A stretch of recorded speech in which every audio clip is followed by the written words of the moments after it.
So hello everyone, हमारा topic का नाम है द लिविंग वर्ल्ड। ओके, अगर मैं एनसीईआरटी 11th की बात करता हूँ बेटा, अगर मैं एनसीईआरटी 11th की बात करता हूँ तो एनसीईआरटी की 11th में जो पहला यूनिट है, जो आपका पहला यूनिट है, उसका नाम है diversity in living world, diversity in living world. और अगर मैं उसकी पहले चैप्टर की बात करता हूँ तो उसका नाम है बेटा द लिविंग वर्ल्ड, जो कि एक बेसिक चैप्टर है बायोलॉजी को डील करने के लिए। सबसे पहले एनसीईआरटी आपको एक साइंटिस्ट के बारे में बताता है जिनका नाम है अर्निस्ट मेयर, जिनका नाम है सर अर्निस्ट मेयर, ठीक है। एंड अर्निस्ट मेयर सर को ट्रिपल क्राउन अवार्ड भी दिया गया था and he was known as Darwin of 21st century, Darwin of 21st century.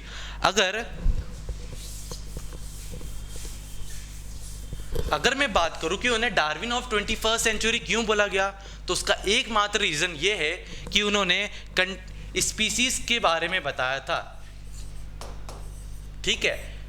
एक अगर सिंपल सी बेसिक नॉलेज की बात करते हैं बेटा, तो फॉर एग्जांपल जैसे हम आम का पेड़ उगाते हैं, ठीक है, जैसे हम आम का पेड़ उगाते हैं, है ना, तो भाई आम के बीज से पेड़ उगेगा और वो आम ही देगा, आम के बीज से पेड़ उगेगा और वो आम ही देगा, ना कि बरगद, ना कि बनाना, ना कि कुछ और।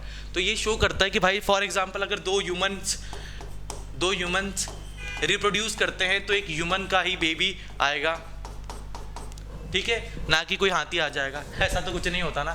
तो यही है कि आप डार्विन जो आपको बता रहा था कि भाई कि दो स्पीसीज जब भी रिप्रोड्यूस करते तो उनकी सेम क्लोन बनता है। क्लोन वर्ड वैसे अच्छा नहीं है, बट हम समझने के लिए बोल सकते हैं कि उनका एज सिमिलर एज एक चाइल्ड बनता है, ठीक है। अगर मैं चैप्टर के आगे जाता हूँ, ठीक है, अगर मैं चैप्टर के आगे जाता हूँ तो एनसीईआरटी पूछती है आपसे, क्या एनसीईआरटी आपसे पूछती है कि व्हाट इज लाइफ, कि आप जब चैप्टर पढ़ रहे हो, लिविंग वर्ल्ड पढ़ रहे हो, तो उसमें आप ये तो बता दीजिए कि लिविंग है क्या, लाइफ है क्या। अगर मैं सिंपल डेफिनेशन की बात करता हूँ बेटा, तो सिंपल डेफिनेशन में क्या है कि life is a unique complex organization of molecules. हम इस दो लाइन का मतलब समझते हैं कि जो लाइफ है वो एक यूनिक है, एक amazing unique complex organization in the sense संगठन ऑफ मॉलिक्यूल्स, है ना, जो क्या करती है, केमिकल रिएक्शंस को लीड करती है ना, केमिकल रिएक्शंस को एक्सप्रेसिंग करती हैं and then this chemical reactions leads to growth, development, responsiveness, adaptation and reproduction. अगर मैं सिंपल सी बात करता हूँ कि आपको ये जो ऑब्जेक्ट है, ठीक है, ये स्टाइलस है, क्या ये लिविंग है, आपका आंसर होगा नो, बट वाई, आपका आंसर होगा नो बट वाई, क्यों। एनसीईआरटी ने लास्ट की लाइंस में ये बोला है कि अगर आपको किसी भी ऑर्गेनिज्म को लिविंग बताना है तो सबसे पहला इंपॉर्टेंट पॉइंट है ग्रोथ, कि वो XYZ इंडिविजुअल को ग्रोथ शो करना जरूरी है। Second reproduction, third metabolism, fourth consciousness. अगर मैं बात करता हूं ग्रोथ की, तो ग्रोथ क्या है, लेट्स सी, ओके, ग्रोथ क्या है, लेट्स सी, हम देखते हैं। हमने अभी समझा कि लाइफ क्या होती है, तो life is a complex unique complex organization of molecules expressing through chemical reactions which leads to growth, development, responsiveness, adaptation and reproduction. Okay बेटा,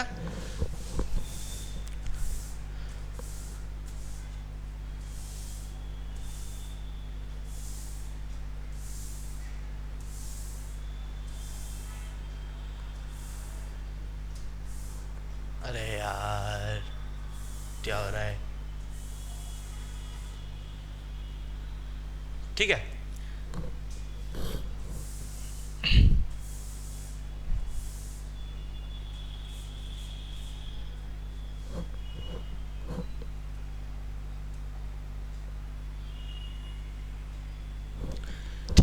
तो जैसा कि हमको पता चला कि भाई लिविंग होने के लिए कुछ क्राइटेरियाज जरूरी है, लिविंग होने के लिए कुछ क्राइटेरिया जरूरी है। तो वो क्राइटेरिया मैंने यहाँ पर पॉइंट वाइज में लिखा है। First growth, second reproduction, third metabolism, fourth cellular organisation and fifth consciousness. But NCERT ही सबको एक कुछ ऐसे भी इन 5 में से, इन 5 कैरेक्टरिस्टिक्स में से कुछ ऐसे कैरेक्टरिस्टिक्स है जो एनसीईआरटी नहीं मानता है कि वो एक लिविंग की डायरेक्ट फीचर शो कर सकता है। वो हम आगे देखेंगे। सबसे पहले हम जानते हैं कि ग्रोथ क्यों और कैसे एक लिविंग को डिस्क्राइब करता है।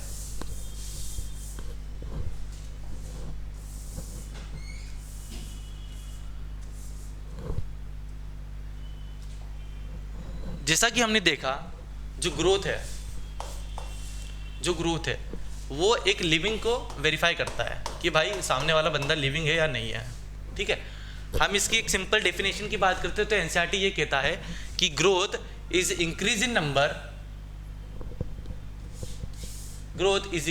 Number and mass of cell by cell division. देखिए, सेल डिवीजन वर्ड मैंने क्यों यूज करा? Unicellular organism reproduce by cell division. अब देखिए, मतलब भाई ग्रोथ में क्या होता है? Increase in number and increase in mass. And increase in number मतलब रिप्रोडक्शन, है ना? तो मतलब जो यूनिसेल्युलर ऑर्गेनिज्म है उसमें तो भाई एनसीईआरटी भी कह रहा है कि जो यूनिसेल्युलर ऑर्गेनिज्म है उसमें तो रिप्रोडक्शन और ग्रोथ सेम ही नहीं हुआ ना, सेम हुआ इन द सेंस, क्योंकि ग्रोथ की जो डेफिनेशन हमने पढ़ा कि growth is increase in mass and increase in number and increase in mass. Increase in number, अगर मैं सिर्फ एक यूनिसेल्युलर ऑर्गेनिज्म की बात करता हूं तो इंक्रीज इन नंबर कैसे रहता है उनका? वो लोग सेल डिवीजन से इंक्रीज करते हैं अपने नंबर को, but actual they are reproducing. इसका मतलब हम ये कह सकते हैं कि भाई जो ग्रोथ है यूनिसेल्युलर ऑर्गेनिज्म जो है उनमें ग्रोथ और रिप्रोडक्शन आर सिनोनिम्स, जो आपकी एनसीईआरटी खुद कहती है। हमें ये पता चला कि भाई यूनिसेल्युलर में ग्रोथ और रिप्रोडक्शन सिनोनिम्स क्यों है? जस्ट बिकॉज क्योंकि उनके पास डिवीजन का भी एक मेथड है और अपने आप को रिप्रोड्यूस करने का भी एक मेथड है। ठीक है, सेल डिवीजन से रिप्रोड्यूस करते हैं। अगर मैं बात करता हूं,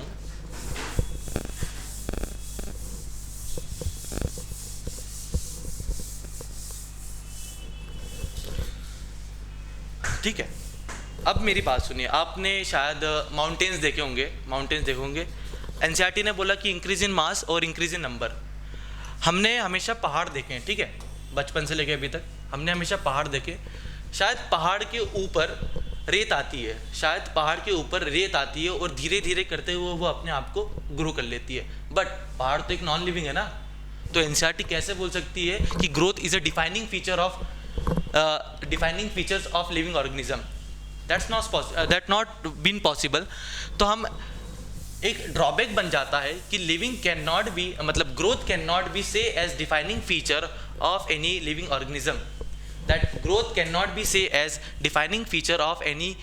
organism. But it is characteristic feature. अगर एनटीए नीट मेडिकल एग्जाम में आपसे ये पूछता है कि भाई ग्रोथ इज डिफाइनिंग और कैरेक्टरिस्टिक प्रॉपर्टी, तो सबसे ज़्यादा सुटेबल आंसर आपका रहेगा it is characteristic property of living organism. Because हमने अभी पढ़ा कि डिफाइनिंग नहीं हो सकता, just because non living also show growth. For example mountains. Okay, एक सिंपल एग्जाम्पल दिया है, आगे हम और पढ़ेंगे कि क्या क्या एग्जाम्पल हो सकता है।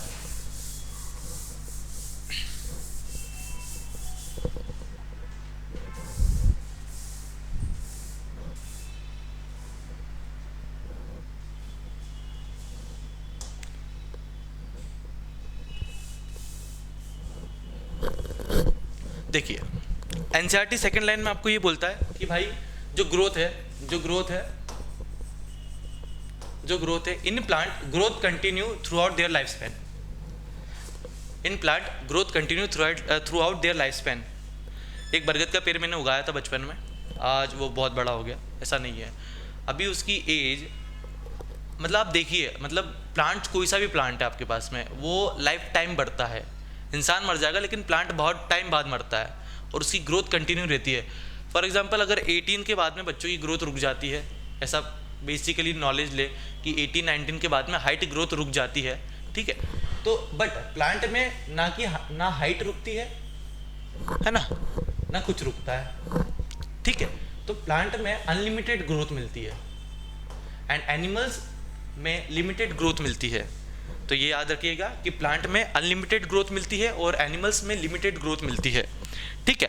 However in animals growth is only up to a certain age, that means animals have limited growth, ठीक है।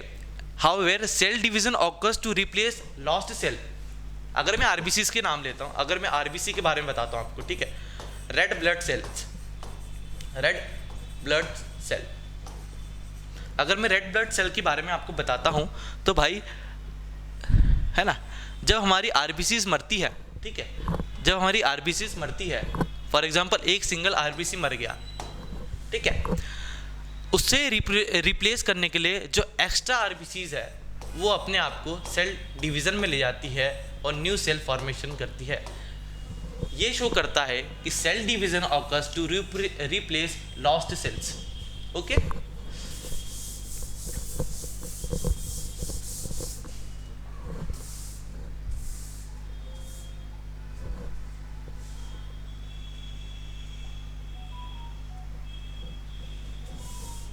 ठीक है, तो अभी मैंने आपको शायद माउंटेन का जो एग्जांपल दिया था उसकी इमेज यहाँ पर बनी है, और अगर मैं डेफिनेशन में जाता हूँ तो basically growth is the increase in mass and size, thus non living object also grow. अभी देखा था right, surface accumulation of matter, that means surface accumulation of matter का मतलब क्या होता है कि किसी भी सरफेस पे कितने मैटर अगर अक्यूमुलेट हो रहे हैं, बैठ रहे हैं, तो उस लाइन को हम बोलते हैं surface accumulation of material, okay.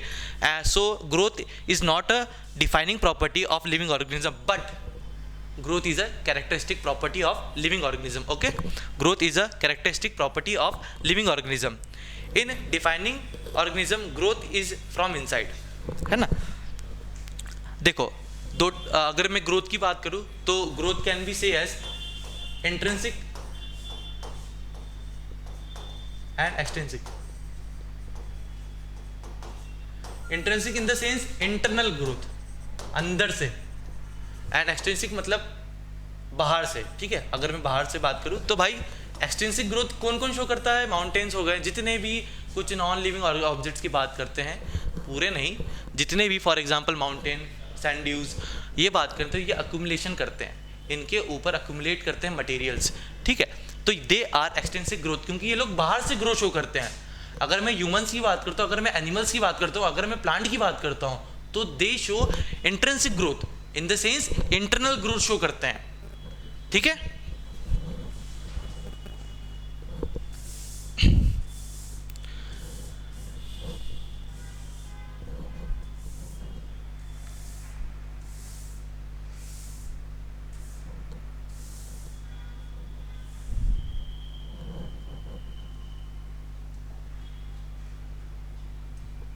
तो बेटा हमने अभी देखा कि भाई जो ग्रोथ था वो तो भाई साहब डिफाइनिंग प्रॉपर्टी नहीं था, बट कैरेक्टरिस्टिक प्रॉपर्टी था। डिफाइनिंग प्रॉपर्टी नहीं था बट कैरेक्टरिस्टिक प्रॉपर्टी था, ठीक है, क्योंकि इसमें बहुत सारे टॉपिक्स आ गए, एक्सटेंसिव ग्रोथ वाली बात आ गई। अब हम सेकंड कैरेक्टरिस्टिक देखते हैं जो कि है रिप्रोडक्शन, एंड अगर मैं सिंपल सी बात करता हूँ तो रिप्रोडक्शन का मतलब क्या होता है कि प्रोड्यूसिंग ऑफ न्यू वंस, है ना, producing of young ones are known as reproduction. अगर मैं लाइन लिखा है मैंने, देखो PDF में, it is the production of progeny having features similar to those of parents, है ना, in the sense for example एक मेल है एक फीमेल है ना, आपकी मम्मी आपके papa, and they reproduce and you are formed, ये प्रोजेनी है, आप प्रोजेनी है, और आपके मम्मी और आपके पापा की कुछ फीचर्स मिक्सअप होके कुछ फीचर्स आप में भी होंगे, for example hair colour, eye colour, height, might be possible कि आपके फेशियल एक्सप्रेशन सब सिमिलर हो सकता है। तो रिप्रोडक्शन की बात करते हो तो it is a production of progeny having features similar to those of parents. Okay, similar to those of parents. अगर मैं रिप्रोडक्शन की बात करता हूँ तो reproduction can be of two types. First of all that can be asexual reproduction और can be sexual reproduction. अभी simple सी बात कर देते हैं कि असेक्सुअल में सिंगल पेरेंट रिक्वायर्ड होता है और सेक्सुअल में 2 पेरेंट्स रिक्वायर्ड होता है, एक मेल एंड एक फीमेल। ठीक है, आगे जाके पढ़ते हैं कि डिटेल क्या होता है इसका असेक्सुअल मोड ऑफ रिप्रोडक्शन का और सेक्सुअल मोड ऑफ रिप्रोडक्शन का।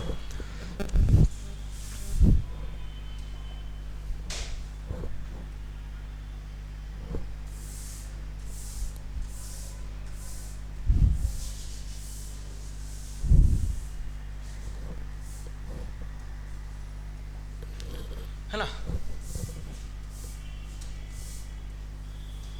ठीक है। जैसा कि अभी हमने पढ़ा था कि भाई ग्रोथ की बात करी थी। ठीक है,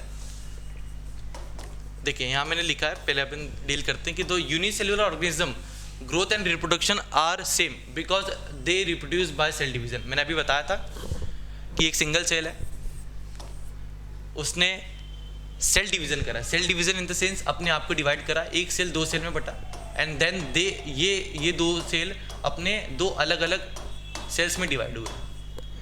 तो भाई साहब अगर मैं ये एक यूनिसेल्युलर ऑर्गेनिज्म है जिसमें ग्रोथ और रिप्रोडक्शन सिनोनिम है, अगर मैं ऐसी लाइन बोलता हूँ तो क्यों बोलता हूँ, मैंने अभी आपको थोड़ी देर पहले बताया था, जस्ट बिकॉज जब ये डिवाइड करता है अपने आप को, divide in the sense growth की भी हमने डेफिनेशन पढ़ी थी कि ग्रोथ इज सिंपल और like increase in mass and increase in number. इन्होंने अपने आप को इंक्रीज करा नंबर में, ठीक है, और नंबर में इंक्रीज करने के वजह से इन्होंने अपने आप को रिप्रोड्यूस भी कर दिया। तो एक सिंगल यूनिसेल्युलर ऑर्गेनिज्म की हम बात करते हैं तो भाई साहब आपने डिवाइड भी कर लिया और आपने रिप्रोड्यूस भी कर लिया, सिंपल। तो एनसीईआरटी ने भी यही बात बोली थी कि जो सेल डिवीजन है, जो यूनिसेल्युलर ऑर्गेनिज्म है, वो ग्रोथ, जिनमें growth and reproduction are same in the sense synonym. ठीक है, नेक्स्ट हम बात करते हैं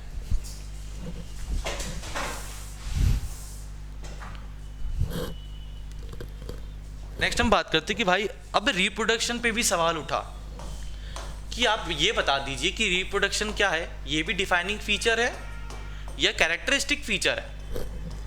बट कुछ एनिमल्स ऐसे होते हैं जो कि रिप्रोड्यूस नहीं कर पाते हैं। ठीक है, हम देखते हैं कि many organism do not reproduce. Example mules Hindi में बोले तो खच्चर। ठीक है, एग्जाम्पल म्यूल्स, वर्कर बीज, infertile couples etc. Hence reproduction is not a perfect defining features of living organism. Okay? तो कुछ एनिमल्स होते हैं जैसे म्यूल्स हो गया, वर्कर हनी भी हो गया, इनफर्टाइल ह्यूमन कपल्स हो गए, ये रिप्रोड्यूस नहीं कर पाते हैं। बट क्या हम ये बोलते हैं कि जिंदा है? हाँ भाई जिंदा है। तो रिप्रोडक्शन भी डिफाइनिंग कैरेक्टरिस्टिक नहीं मानी जा सकती है, बट कैरेक्टरिस्टिक प्रॉपर्टी बोल सकते हैं ना। ठीक है,